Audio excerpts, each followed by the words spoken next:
Jordi Tiñena viu i treballa a Tarragona, on és catedràtic d'ensenyament secundari. Va irrompre al món de la literatura el 1994 amb la novel·la La mort a Menorca, amb la qual va ser finalista al Premi Carlemany.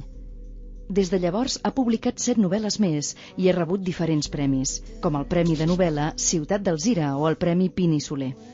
És autor també de diferents narracions curtes i d'obres de divulgació literària. El secret d'una bona novel·la. Jo crec que no hi ha un únic secret, hi ha més d'un secret. El primer de tots és que l'escriptor estigui a gust amb la història que està dibuixant, en paraules. No? Aquest és el primer. Si tu estàs entusiasmat, si tu estàs a gust amb la història, el lector segurament també hi estarà, o almenys un determinat tipus de lector també coincidirà amb tu. No? Aquest és el primer. El segon, que ja és més d'argument, i jo penso que és tenir una història que acompanyi el lector al llarg de tot el trajecte, és a dir, que l'agafi des del començament. No? És cert que hi pot haver-hi novel·les sense argument, però jo prefereixo les que tenen argument. Parla'ns dels teus personatges. Jo penso que els meus personatges, o molts dels meus personatges, comparteixen un fet, i és que les circumstàncies de la seva vida els posa davant de situacions o d'un estil de viure que no els acaba d'agradar, amb el qual no se senten massa identificats. En aquest sentit jo destacaria 2 personatges. Un que me l'estimo molt, que és un dels primers, que és el Magí Castellarnau, de la novel·la Els vespres del Magí Castellarnau, perquè és un personatge que respon fil per ran d'aquest perfil, que és un perfil comú, gent que la circumstància l'arrossega en una manera de viure que no li agrada. Aquest seria un, i l'altre, que és un model relativament semblant, que és el del Floreal Bellmunt, de l'Ombra del Coronel, perquè també és un personatge que viu a mitges durant molt de temps de la seva vida, només que aquest té l'oportunitat, amb aquest li vaig donar l'oportunitat de que acabés vivint com volia viure. Un personatge pendent? La Begura, l'esclava de la dona del grill, sempre m'ha semblat un personatge que s'ha quedat a mig de desenvolupar i que es mereixeria ser protagonista, però no hi torno, la veritat és que no tinc tendència a tornar-hi. Ara, jo no crec que siguin persones, jo tinc sempre molt present que estic fent ficció i que són animetes de ficció.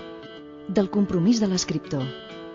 El fet d'escriure, el fet de posar per escrit els teus pensaments o les teves ambicions o els teus dubtes és una manera de compromís amb la vida, no? Però no necessàriament social o política.